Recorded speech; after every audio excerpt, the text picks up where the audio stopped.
Imagine um homem preso em uma cela fria e úmida, acorrentado, esperando por seu julgamento.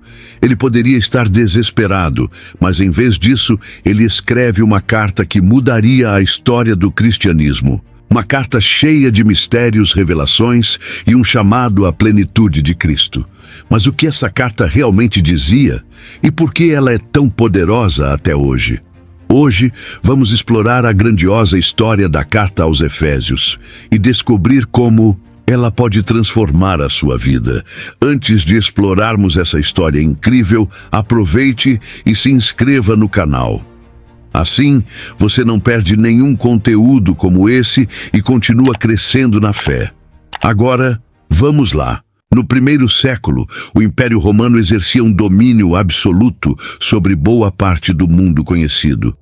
A Pax Romana, um período de relativa estabilidade imposto por Roma, proporcionava rotas seguras para o comércio e a circulação de ideias. Entre as muitas cidades florescentes sob esse império, Éfeso se destacava como um dos principais centros urbanos da Ásia Menor.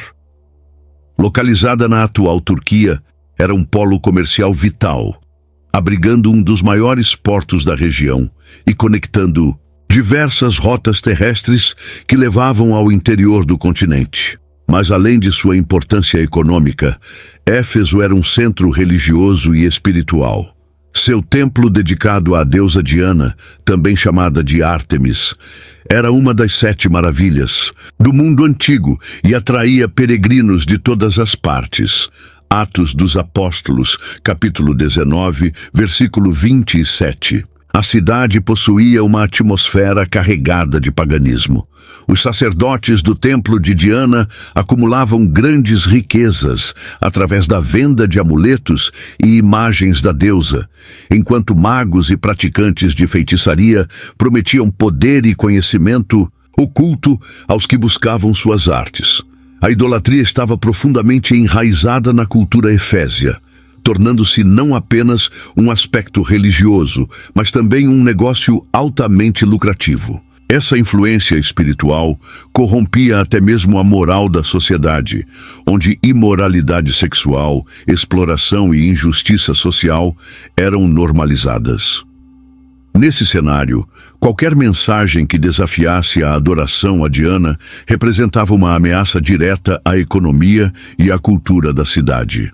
Além da idolatria, Éfeso também era marcada por uma diversidade de filosofias e religiões orientais. Gregos, romanos, judeus e povos de outras regiões conviviam ali, trazendo consigo crenças e práticas variadas.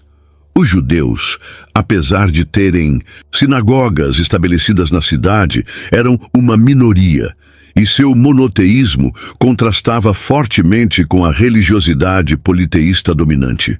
Esse era o ambiente onde o cristianismo tentaria se estabelecer, enfrentando tanto a oposição dos pagãos quanto a resistência de alguns judeus que rejeitavam a mensagem de Cristo. A localização estratégica de Éfeso fazia dela um lugar crucial para a expansão do Evangelho. Qualquer mensagem que ganhasse força ali poderia se espalhar rapidamente por toda a Ásia Menor. Mas plantar a semente do cristianismo nesse solo espiritualmente hostil exigiria coragem, fé e um agir poderoso de Deus. Foi nesse contexto que o apóstolo Paulo, o maior missionário da igreja primitiva, chegaria à cidade anos mais tarde, iniciando um dos ministérios mais impactantes da história. Mal sabia Éfeso que estava prestes a ser sacudida por um avivamento que desafiaria os alicerces de sua idolatria e transformaria para sempre a vida de muitos de seus habitantes. Paulo chegou a Éfeso pela primeira vez durante sua segunda viagem missionária, acompanhado por Priscila e Áquila, um casal de judeus cristãos que ele havia conhecido em Corinto. Apesar do potencial da cidade como campo missionário, sua estadia foi breve. Ele visitou a sinagoga judaica local e apresentou a mensagem do Evangelho, causando grande interesse entre os ouvintes. Os judeus dali pediram que ele ficasse mais tempo Mas Paulo precisava seguir viagem para Jerusalém, onde pretendia participar de uma festividade religiosa. Antes de partir, porém, deixou Priscila e Áquila em Éfeso, encarregando-os de continuar a obra que havia iniciado. Atos dos Apóstolos, capítulo 18, versículo 19. Enquanto Paulo estava ausente, um jovem pregador chamado Apolo chegou a Éfeso. Ele era um judeu de Alexandria, eloquente e fervoroso no espírito, mas seu conhecimento sobre Cristo ainda era limitado à pregação de João Batista. Ele falava com ousadia na sinagoga, mas não compreendia plenamente a obra redentora de Jesus. Ao ouvirem sua pregação, Priscila e Áquila perceberam essa deficiência e, com sabedoria, tomaram Apolo sob sua orientação, ensinando-lhe mais detalhadamente o caminho do Senhor. Apolo logo se tornou um grande pregador do Evangelho, viajando para a Acaia, onde ajudaria a fortalecer a igreja. Atos dos Apóstolos, capítulo 18, versículo 26. Algum tempo depois, durante sua terceira viagem missionária, Paulo retornou a Éfeso, agora disposto a permanecer ali por um período mais longo. Ao chegar, encontrou um grupo de cerca de 12 discípulos que haviam crido, mas que não tinham recebido o Espírito Santo. Questionando-os, descobriu que eles haviam sido batizados apenas no batismo de João Batista, que era um batismo de arrependimento, mas não tinham conhecimento da plenitude da nova aliança em Cristo. Ao ouvir Paulo explicar o verdadeiro significado do Evangelho, eles foram batizados em nome de Jesus. E ao impor-lhes as mãos, Paulo viu o Espírito Santo descer sobre eles, capacitando-os com dons espirituais. Esse foi um marco poderoso para o início do avivamento em Éfeso. A partir desse momento, Paulo começou a pregar com ousadia na sinagoga, debatendo com os judeus e anunciando que Jesus era o Messias prometido. Durante 3 meses, ele argumentou com persistência, mas encontrou forte oposição de alguns que endureceram seus corações e blasfemaram contra o Evangelho. Diante dessa resistência, Paulo decidiu mudar de estratégia. Deixou a sinagoga e passou a ensinar diariamente na escola de um homem chamado Tirano. Durante 2 anos, ele discipulou e ensinou a palavra de Deus ali, e o impacto foi tão profundo que tanto judeus quanto gentios de toda a Ásia Menor ouviram a mensagem de Cristo. O retorno de Paulo a Éfeso não apenas consolidou a igreja local, mas também deu início a uma transformação espiritual na cidade. Com o evangelho se espalhando, a oposição crescia, e em breve Paulo enfrentaria uma das maiores batalhas de sua missão. O confronto entre a luz do evangelho e as trevas da idolatria estava apenas começando. Quando Paulo começou a pregar abertamente em Éfeso, ficou claro que a cidade era um território espiritualmente hostil. O templo de Diana dominava a cultura local, sendo não apenas um centro religioso, mas também um símbolo de poder econômico e político. Os sacerdotes da deusa exerciam grande influência sobre a população, e os artesãos enriqueciam vendendo miniaturas do templo e ídolos de prata. Atos dos Apóstolos, capítulo 19, versículo 27. Além disso, feitiçaria, adivinhação e práticas ocultas eram comuns, e muitos habitantes estavam presos a essas trevas espirituais sem enxergar uma alternativa. A chegada do Evangelho representou um choque direto contra esse sistema. A pregação de Paulo não apenas confrontava a idolatria, como também libertava aqueles que estavam escravizados por ela. Pessoas que antes buscavam proteção e prosperidade nos ídolos começaram a se voltar para Cristo. A libertação era visível. Muitos que antes estavam envolvidos em práticas mágicas passaram a renunciar a esses caminhos. O impacto foi tão grande que a cidade começou a sentir os efeitos espirituais e econômicos dessa transformação. Mas junto com a conversão de muitos, veio também uma forte resistência. Os líderes religiosos e os comerciantes que lucravam com a idolatria viam a pregação de Paulo como uma ameaça direta ao seu modo de vida. A cidade estava dividida. De um lado, aqueles que eram tocados pelo Evangelho começavam a abandonar suas antigas práticas. Do outro, os poderosos da cidade se preocupavam com as consequências disso para sua economia e sua cultura. Paulo, no entanto, não se intimidava. Ele compreendia que sua batalha não era apenas contra homens, mas contra forças espirituais que dominavam Éfeso há séculos. Ele ensinava que Cristo era supremo sobre todas as potestades e principados, que os ídolos eram falsos deuses e que somente Jesus poderia oferecer a verdadeira redenção. Essa mensagem não apenas transformava indivíduos, mas também desafiava a estrutura espiritual da cidade. O conflito entre luz e trevas se tornava cada vez mais evidente, e em breve essa tensão espiritual culminaria em um dos momentos mais dramáticos do ministério de Paulo em Éfeso. Paulo permaneceu em Éfeso por um longo período. E nesse tempo, Deus realizou milagres extraordinários através dele. A cidade, marcada por feitiçaria e idolatria, testemunhou sinais e prodígios que deixavam claro que o Deus de Paulo era o verdadeiro Deus. O poder divino se manifestava de maneira tão intensa que até mesmo lenços e aventais que Paulo havia tocado eram levados aos enfermos, e estes eram curados.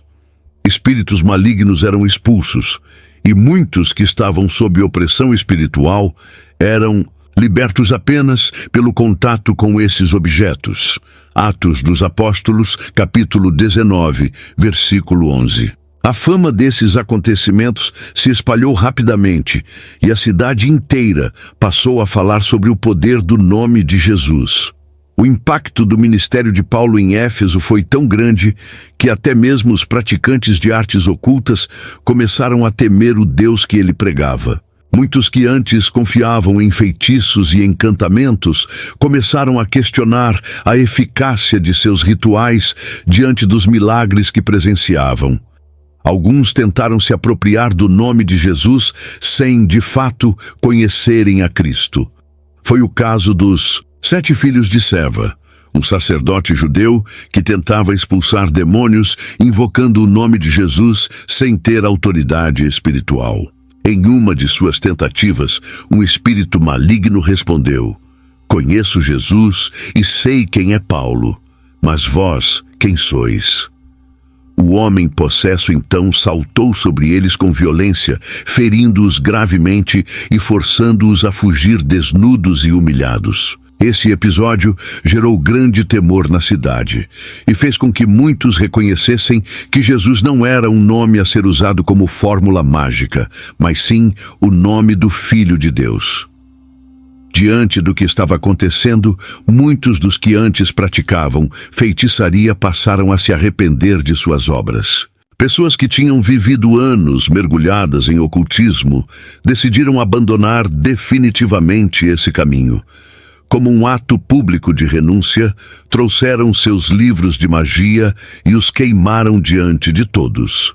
O valor desses livros era imenso, equivalente a 50.000 moedas de prata, uma quantia astronômica para a época. Esse sacrifício financeiro mostrava o nível de comprometimento daqueles novos convertidos. Eles não apenas criam no Evangelho, mas estavam dispostos a pagar um preço alto para viver de acordo com a verdade. A cidade de Éfeso estava em ebulição. O Evangelho avançava de maneira impressionante, e as trevas que por séculos haviam dominado a região estavam sendo dissipadas pela luz de Cristo. Cada vez mais pessoas abandonavam os ídolos e se voltavam para Deus. A transformação era visível não apenas na vida das pessoas, mas no próprio ambiente espiritual da cidade. Algo que parecia impossível estava acontecendo. A fortaleza da idolatria estava desmoronando. Mas enquanto o reino de Deus avançava, o inimigo não ficava inerte. Os milagres e conversões começaram a gerar descontentamento entre aqueles que lucravam com a idolatria. A mensagem de Paulo não apenas ameaçava as crenças tradicionais, mas também colocava em risco a economia local. O crescimento da igreja em Éfeso estava prestes a desencadear uma grande revolta. O crescimento da igreja em Éfeso trouxe consigo uma consequência inevitável: a decadência do comércio de idolatria.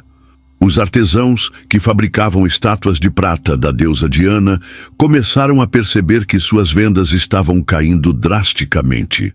O principal responsável por essa crise era Paulo, que pregava que os deuses feitos por mãos humanas não são deuses de verdade. O temor se espalhou entre os artífices, pois, se o cristianismo continuasse crescendo, seu meio de sustento desapareceria. Atos dos Apóstolos, capítulo 19, versículo 26. Diante dessa ameaça, um próspero ourives chamado Demétrio organizou uma reunião com os outros artesãos para discutir o problema e incitá-los à revolta contra Paulo e seus companheiros. A indignação rapidamente se transformou em fúria. Os artífices, inflamados pelas palavras de Demétrio, começaram a espalhar sua revolta pela cidade. Em pouco tempo, uma multidão ensandecida tomou as ruas de Éfeso, gritando em defesa da honra da deusa Diana. A revolta logo atingiu proporções incontroláveis. Os seguidores de Paulo, Gaio e Aristarco foram agarrados e arrastados até o teatro da cidade, um imenso anfiteatro que comportava milhares de pessoas. Lá, a multidão gritava freneticamente, exaltando Diana e amaldiçoando os cristãos. O engaus se instalou e a cidade inteira parecia à beira de uma grande tragédia. Paulo, ao saber do que estava acontecendo, quis se dirigir ao teatro para falar à multidão e tentar acalmar os ânimos. No entanto, seus amigos o impediram, temendo que ele fosse linchado pela multidão enfurecida.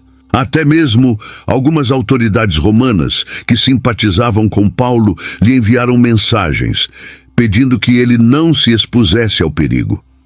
Diante da situação, Paulo foi forçado a permanecer escondido enquanto o tumulto se desenrolava.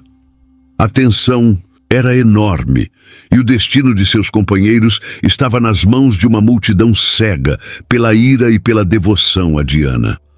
Durante 2 horas, a turba gritou sem parar: "Grande é Diana dos Efésios!" O teatro inteiro tremia com os brados da multidão e a violência iminente pairava no ar. Mas então, um alto funcionário da cidade interveio, pedindo silêncio e lembrando a todos que estavam colocando Éfeso em risco de punição por parte de Roma. Ele argumentou que se Paulo tivesse cometido algum crime, que fosse julgado pelos tribunais adequados e não por um linchamento público. Suas palavras trouxeram um momento de reflexão, e aos poucos a multidão começou a se dispersar. O tumulto, embora contido, deixou claro que a permanência de Paulo em Éfeso tornava-se cada vez mais perigosa.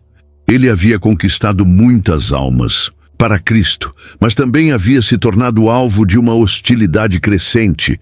Assim, após algum tempo, ele reuniu os discípulos, despediu-se deles e partiu para a Macedônia. Sua missão em Éfeso estava concluída, mas o impacto do que ele havia feito ali ecoaria por muitos anos. A igreja em Éfeso, embora jovem, havia sido forjada em meio à perseguição e ao confronto com as trevas espirituais.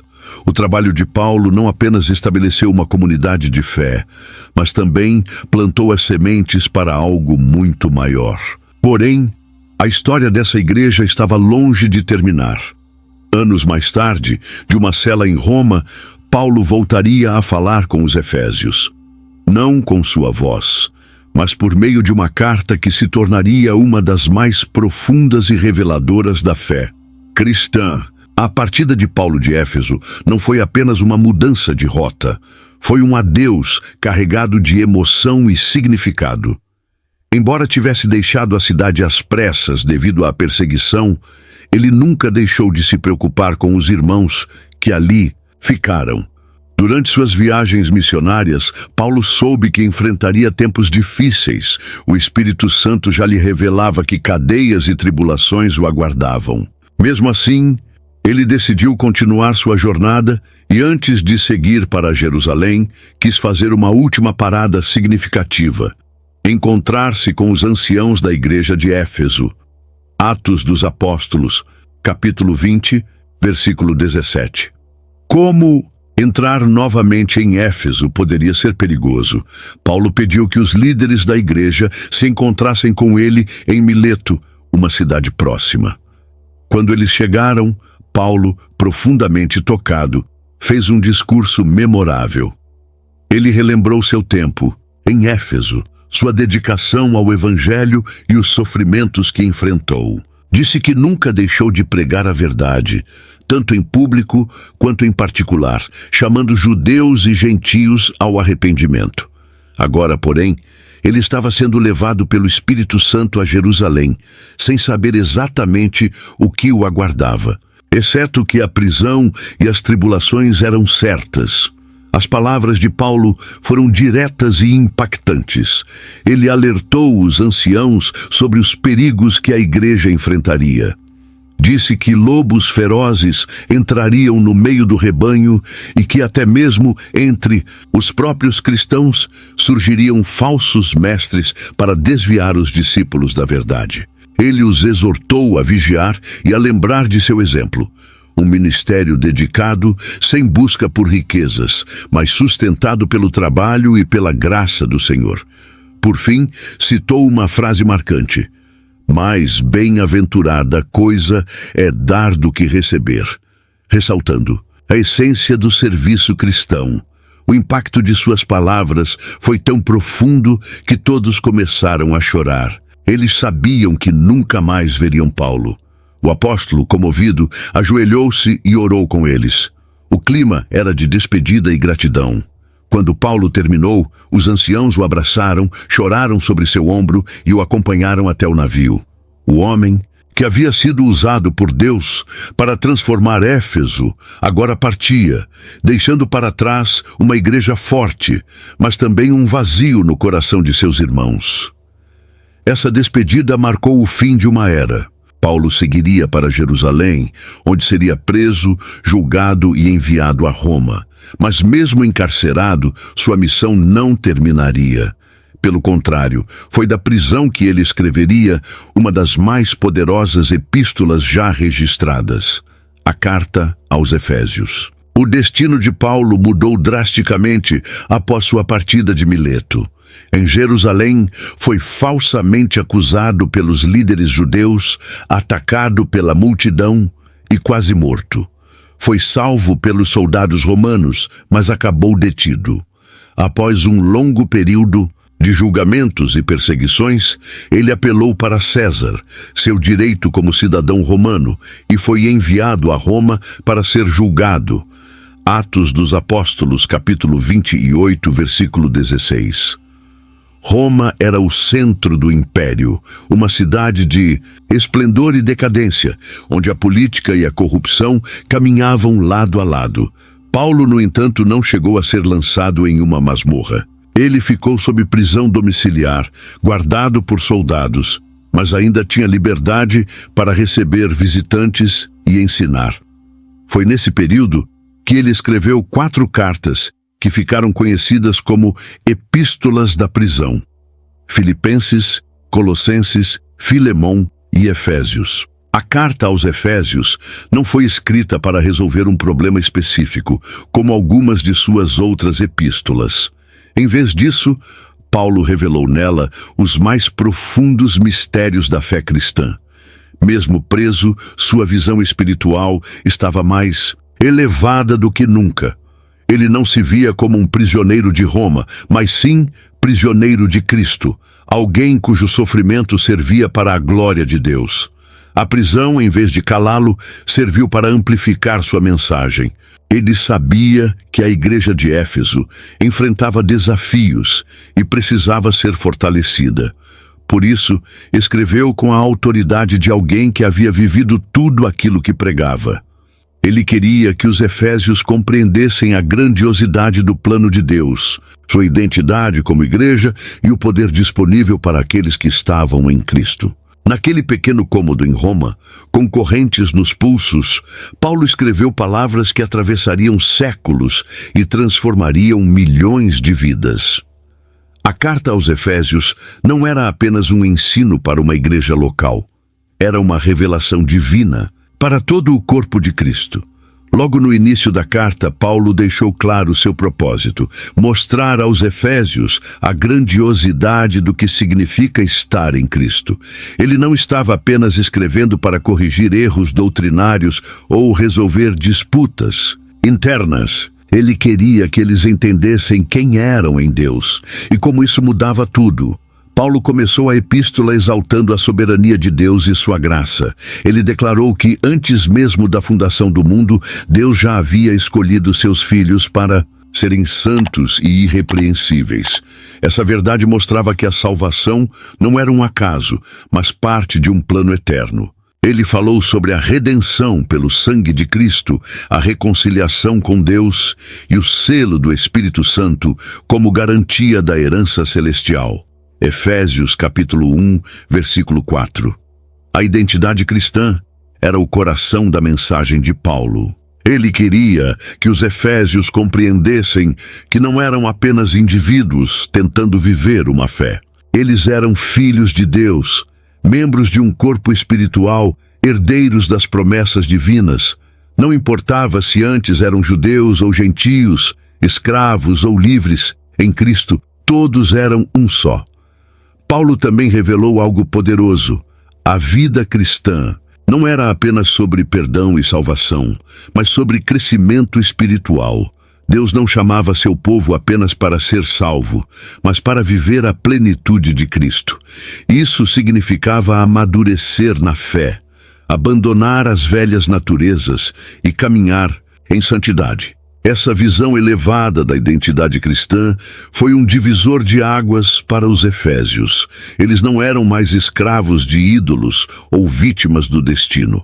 Eram um povo santo, separado para Deus, destinados a viver de maneira digna da vocação que receberam. Com essa base firmada, Paulo continuaria na carta a mostrar como essa identidade deveria impactar todas as áreas da vida.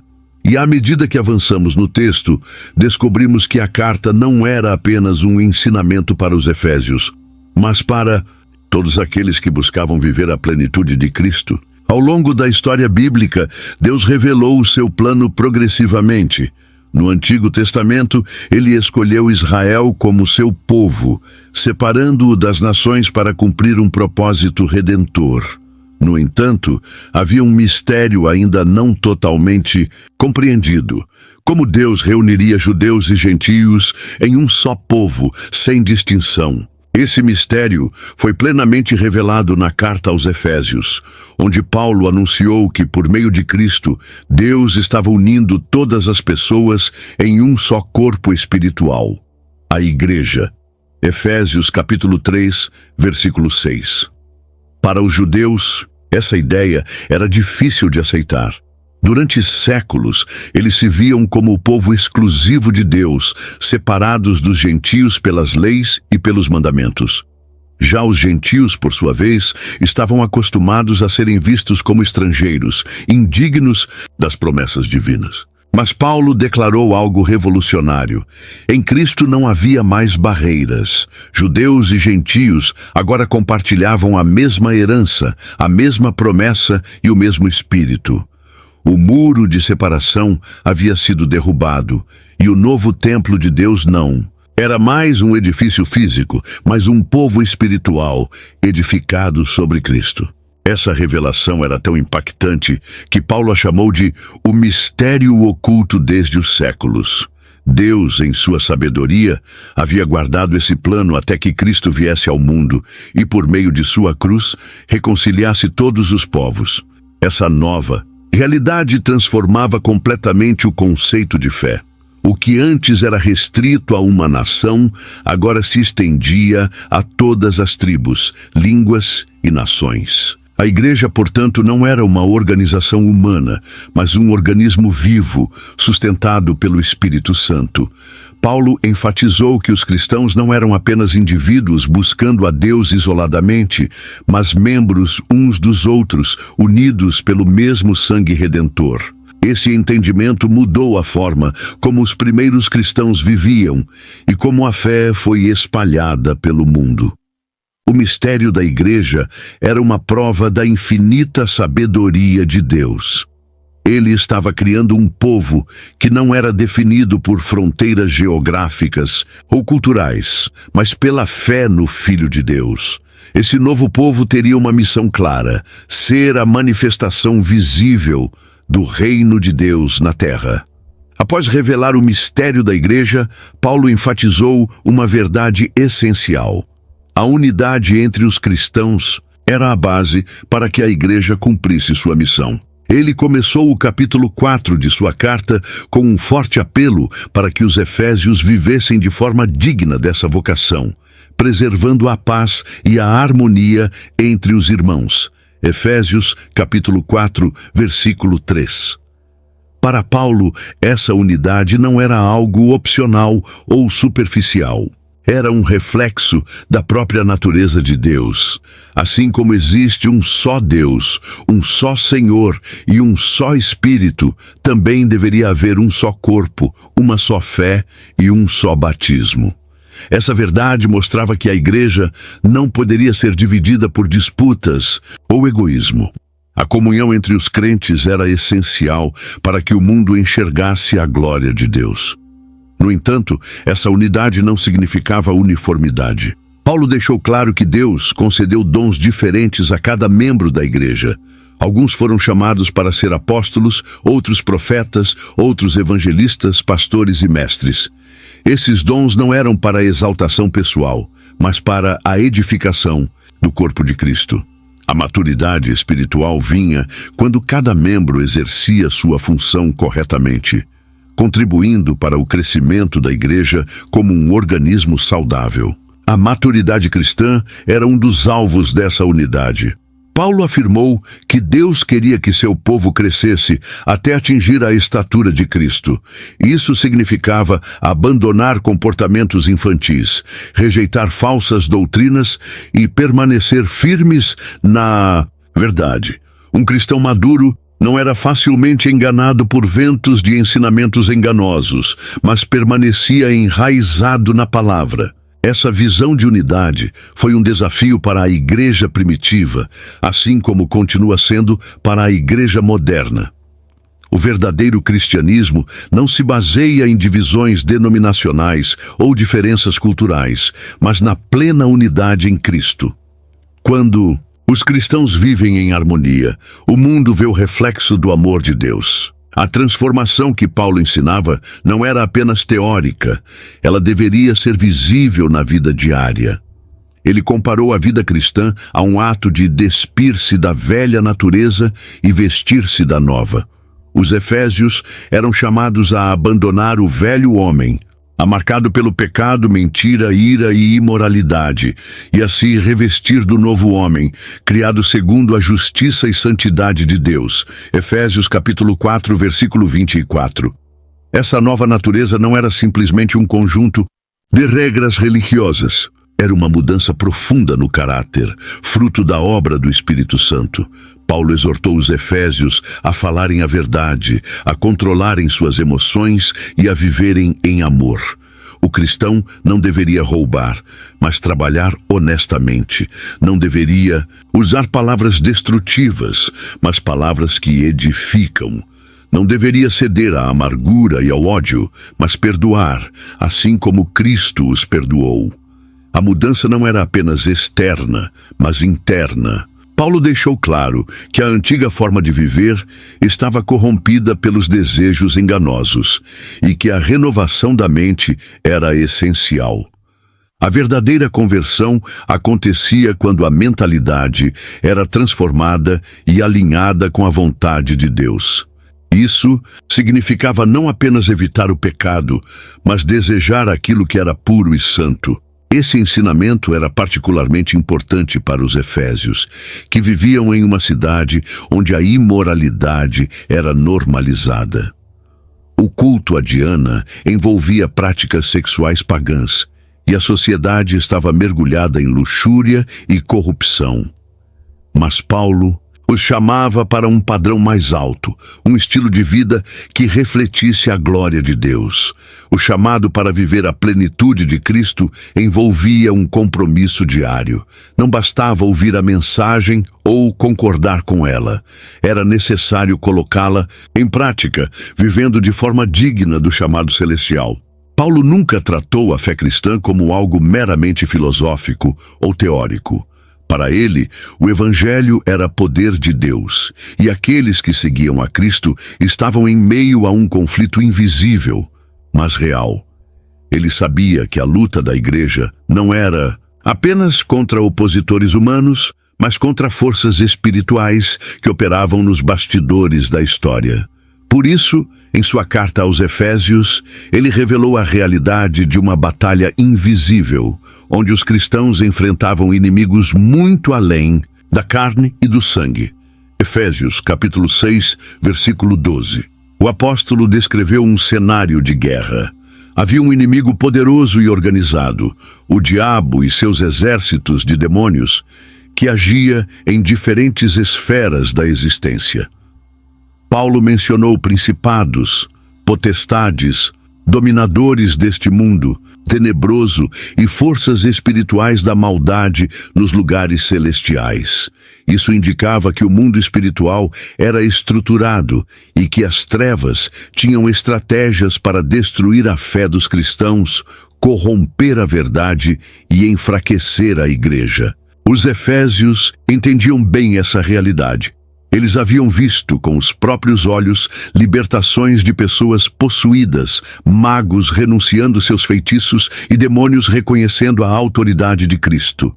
Sabiam que as trevas eram reais, mas agora precisavam compreender que a única maneira de vencer essa batalha era permanecer firmes no Senhor. A guerra não seria vencida com armas humanas, mas com armas espirituais. E por isso, Paulo os chamou para algo essencial: vestir a armadura de Deus.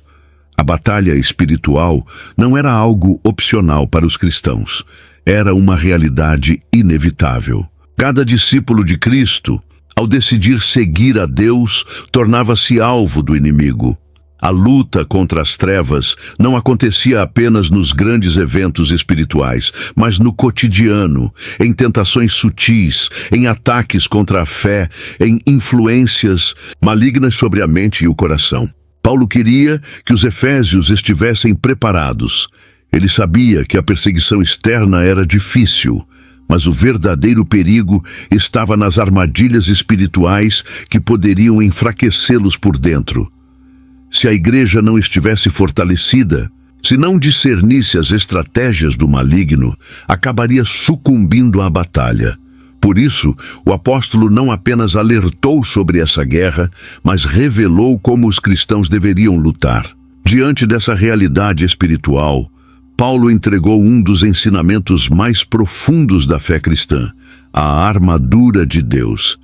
Ele descreveu com precisão militar 6 peças que todo cristão deveria vestir para permanecer firme contra os ataques das trevas. Cada peça dessa armadura era uma metáfora para uma verdade espiritual essencial na vida do crente. Efésios capítulo 6, versículo 13. A primeira peça era o cinturão da verdade. No vestuário de um soldado romano, o cinturão sustentava toda a armadura e mantinha as armas no lugar. Da mesma forma, a verdade sustenta a vida do cristão. Quem vive na mentira e no engano torna-se vulnerável às investidas do diabo.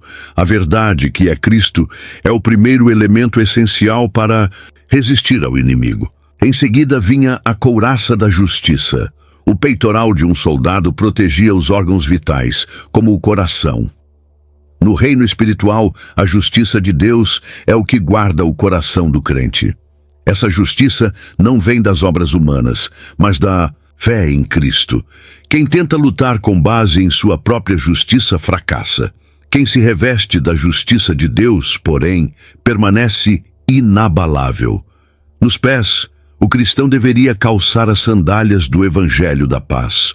No campo de batalha, um soldado precisava de um calçado firme para se manter de pé e se movimentar com segurança. Para Paulo, a pregação do Evangelho era essa firmeza. Quem se dedica a proclamar a paz de Cristo ao mundo ganha estabilidade espiritual. Além disso, havia o escudo da fé, uma arma defensiva essencial. Os soldados romanos usavam escudos grandes para se proteger de flechas incendiárias. Espiritualmente, a fé é o que apaga os dardos inflamados do maligno. Dúvidas, medos, tentações e ataques à mente. Quem crê em Deus de forma inabalável não é derrubado pelo inimigo. A próxima peça era o capacete da salvação. O capacete protegia a cabeça e, espiritualmente, a certeza da salvação protege a mente do cristão. Muitos crentes sofrem ataques na mente, sendo consumidos por culpa, medo e incerteza. Mas aqueles que sabem que pertencem a Deus e que sua salvação está garantida em Cristo são inabaláveis. Paulo mencionou a espada do Espírito, que é a palavra de Deus. Essa era a única arma ofensiva na armadura. Um soldado sem espada era indefeso. No campo espiritual, a palavra de Deus é a arma mais poderosa contra o inimigo. Quando Jesus foi tentado no deserto, ele respondeu a Satanás com a Escritura. O cristão que conhece e usa a palavra tem poder para resistir ao maligno e avançar no reino de Deus. A armadura de Deus não era um conceito simbólico ou abstrato. Era um chamado para uma vida de vigilância, fé e obediência. Sem essa armadura, os cristãos estavam indefesos. Mas com ela, eram guerreiros equipados para resistir e vencer qualquer ataque das trevas. Entre os muitos ensinamentos da carta aos Efésios, um dos mais impactantes foi a visão de Paulo sobre o casamento e o papel do homem e da mulher dentro do lar cristão. Em uma sociedade onde os relacionamentos eram muitas vezes marcados por dominação e desigualdade, Paulo trouxe uma perspectiva revolucionária. O casamento deveria refletir a relação entre Cristo e a Igreja. Efésios, capítulo 5, versículo 25. Essa visão não apenas elevava o matrimônio a um nível espiritual, mas também transformava a forma como marido e esposa deveriam se relacionar. A primeira instrução que Paulo deu foi que todos os cristãos deveriam ser submissos uns aos outros em temor a Deus. Essa declaração já quebrava um padrão da cultura da época, onde a autoridade dentro do lar era vista como unilateral. No entanto, Paulo continuou e fez uma exortação específica às esposas. Mulheres, sede submissas a vossos maridos como ao Senhor. Essa frase, muitas vezes mal compreendida, não implicava uma submissão cega ou opressora, mas um chamado à harmonia e à ordem dentro do lar. A submissão mencionada aqui não significava inferioridade, mas sim um reconhecimento do papel do marido como líder espiritual da família. Mas foi ao falar dos maridos que Paulo trouxe a revelação mais impactante. Ele ordenou que os maridos amassem suas esposas como Cristo amou a Igreja. Essa instrução elevava o amor conjugal a um patamar divino. Cristo não apenas amou a Igreja, ele se entregou por ela, sacrificando-se completamente por amor. O modelo de liderança que Paulo ensinava não era autoritário, mas um modelo de amor sacrificial, serviço e dedicação. O marido deveria cuidar de sua esposa, valorizá-la, protegê-la e guiá-la espiritualmente, assim como Cristo faz com sua igreja. Além disso, Paulo afirmou que o casamento cristão era um mistério profundo que refletia a união entre Cristo e a igreja. Assim como Cristo e a igreja são um só corpo, marido e esposa também deveriam ser um só. Isso significava que o casamento ia além de um contrato social. Ele era um símbolo vivo da redenção, uma representação visível do amor de Deus pelo seu povo. Essa visão transformava completamente o sentido do matrimônio, tornando-o uma aliança espiritual inquebrável. Paulo concluiu seu ensinamento com um princípio poderoso. O marido deve amar sua esposa como ama a si mesmo, e a esposa deve respeitar seu marido. O amor e o respeito eram os dois pilares essenciais para um casamento saudável.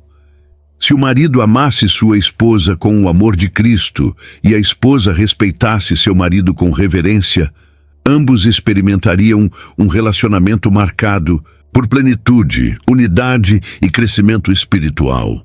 Dessa forma, Paulo estabeleceu um modelo de casamento que não era baseado em cultura ou tradição, mas na própria natureza de Deus. O lar cristão deveria ser um reflexo da graça, do amor e da comunhão divina, impactando não apenas os cônjuges, mas também as futuras gerações. No mundo do primeiro século, a escravidão era uma realidade comum. Em cidades como Éfeso, milhares de pessoas viviam como servos, trabalhando nas casas de seus senhores. No entanto, quando o cristianismo começou a se espalhar, algo inédito aconteceu. Escravos e senhores começaram a se sentar lado a lado nas igrejas, adorando ao mesmo Deus. Essa nova realidade criou um desafio. Como deveriam ser os relacionamentos dentro da comunidade cristã, onde não havia mais distinção entre judeus e gentios, livres e escravos? Paulo abordou essa questão de forma revolucionária. Ele não incitou rebelião contra o sistema escravagista da época, mas também não o aprovou. Em vez disso, ele trouxe uma verdade que mudaria a estrutura social da igreja. O evangelho transcende qualquer posição social. Efésios, capítulo 6, versículo 9. Primeiramente, Paulo instruiu os servos a servirem seus senhores como ao próprio Cristo. Isso significava que seu trabalho deveria ser feito com sinceridade, dedicação e integridade, não apenas para agradar aos homens, mas como uma oferta ao Senhor. Essa abordagem dava dignidade ao servo e mostrava que, diante de Deus, seu serviço tinha valor eterno. No entanto, a maior transformação veio na instrução aos senhores. Paulo ordenou que eles tratassem seus servos com justiça, sem ameaças, lembrando-se de que também tinham um Senhor nos céus. Isso era algo radical. No mundo romano, um senhor tinha autoridade absoluta sobre seus escravos e podia puni-los severamente sem consequências. Mas Paulo estava dizendo que os senhores também eram servos de Cristo e deveriam tratar seus empregados com bondade e respeito. Essa mensagem mudou tudo. Ao invés de um sistema baseado no medo e na opressão, Paulo introduziu o princípio da irmandade cristã, onde todos eram iguais diante de Deus. Um senhor cristão não poderia mais ver seu servo como um objeto, mas como um irmão em Cristo. Isso plantou as sementes para a futura abolição da escravidão dentro do cristianismo. O que Paulo ensinou em Efésios não era apenas uma reforma social, mas uma transformação espiritual. Quando o evangelho entra em uma sociedade, ele não apenas muda leis, ele muda corações. E quando corações são transformados, a justiça e a dignidade se tornam inevitáveis. Após revelar a realidade da batalha espiritual e a necessidade de vestir a armadura de Deus, Paulo acrescentou um elemento essencial para a vida cristã: a oração. Ele sabia que, por mais forte que fosse a armadura, um soldado sem comunicação com seu comandante não poderia vencer a guerra. Assim, concluiu sua instrução sobre a batalha espiritual com um chamado claro: orai em todo o tempo, com toda oração e súplica no Espírito. Efésios capítulo 6, versículo 18. Para Paulo, a oração não era apenas um ato religioso ou uma formalidade, mas a linha de frente na guerra espiritual. Os efésios viviam em uma cidade dominada por forças ocultas e precisavam estar espiritualmente vigilantes.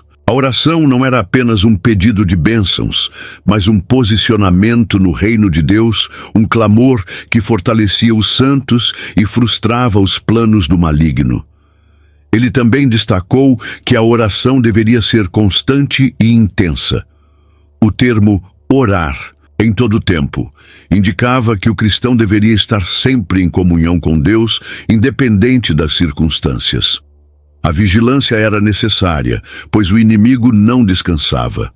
A guerra não era vencida apenas com palavras, mas com súplicas fervorosas, cheias do Espírito Santo. Além disso, Paulo pediu especificamente que os efésios orassem por ele. Mesmo sendo um gigante espiritual, ele reconhecia sua necessidade da intercessão dos irmãos. Ele não pediu por livramento da prisão ou por conforto, mas para que tivesse ousadia para continuar anunciando o mistério do Evangelho. Isso mostrava que a prioridade de Paulo não era sua própria segurança, mas a expansão do reino de Deus.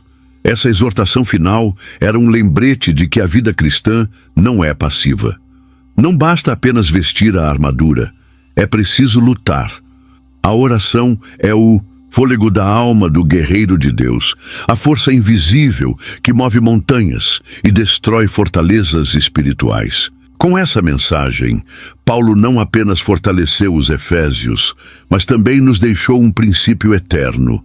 Sem oração, não há vitória. Sem vigilância, não há permanência na fé.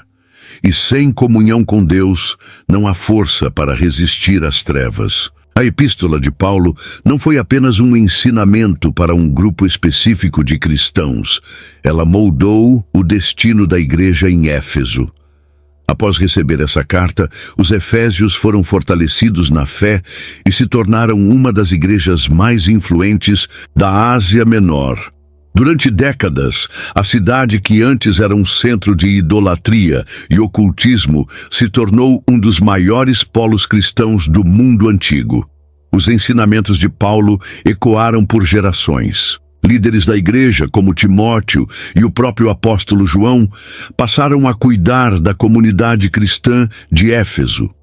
A cidade se tornou um farol do evangelho em meio à escuridão do Império Romano. Mesmo sob perseguições severas, os cristãos efésios permaneceram firmes na fé, enfrentando com coragem as adversidades.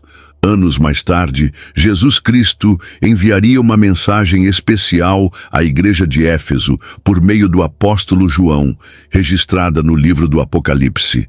Ele elogiou a perseverança dos efésios, sua resistência contra falsos mestres e sua fidelidade à doutrina. No entanto, também fez uma advertência séria. Eles haviam abandonado o primeiro amor. Apocalipse, capítulo 2, versículo 4. Essa exortação revelava uma grande lição espiritual.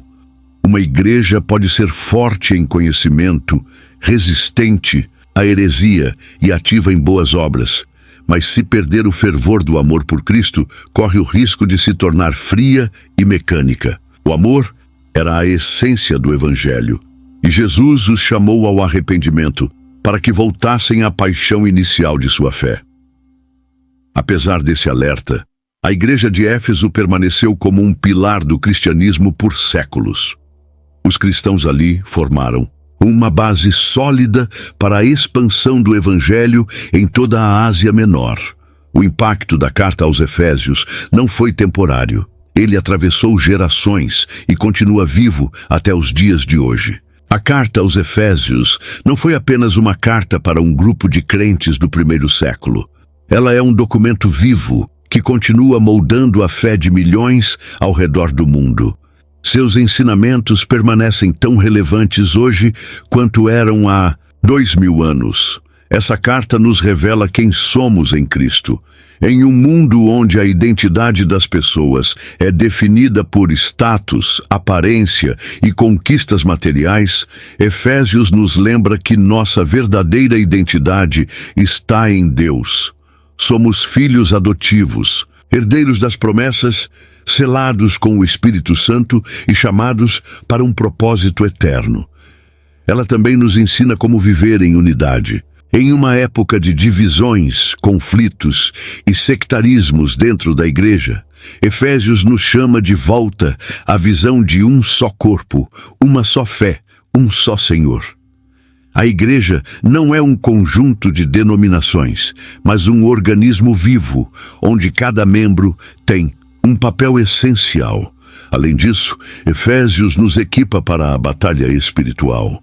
Vivemos em tempos de intensos ataques contra a fé, mas essa carta nos mostra que Deus já nos deu tudo o que precisamos para resistir.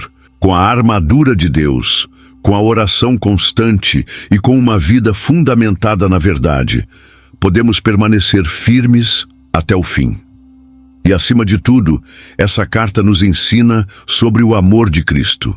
Um amor que nos redimiu, que nos uniu como igreja, que nos transformou e que nos capacita a viver de maneira digna do chamado celestial. Esse amor é o centro da nossa fé e é ele que nos mantém ligados ao nosso Senhor. A carta aos Efésios começou como um pergaminho escrito por um prisioneiro em Roma, mas se tornou um farol para todas as gerações de cristãos. Suas palavras ecoam através dos séculos, chamando cada um de nós para viver a plenitude de Cristo. O chamado dessa carta ainda ressoa. Quem você é em Cristo? Você vive como parte do corpo de Cristo? Você está preparado para a batalha espiritual? Você tem buscado a plenitude do amor de Deus? O tempo passa, mas a mensagem de Efésios nunca envelhece. A carta continua viva, transformando vidas, fortalecendo a igreja e nos chamando a viver em santidade, em amor e em poder, pois aquele que nos chamou é fiel e seu reino jamais terá fim.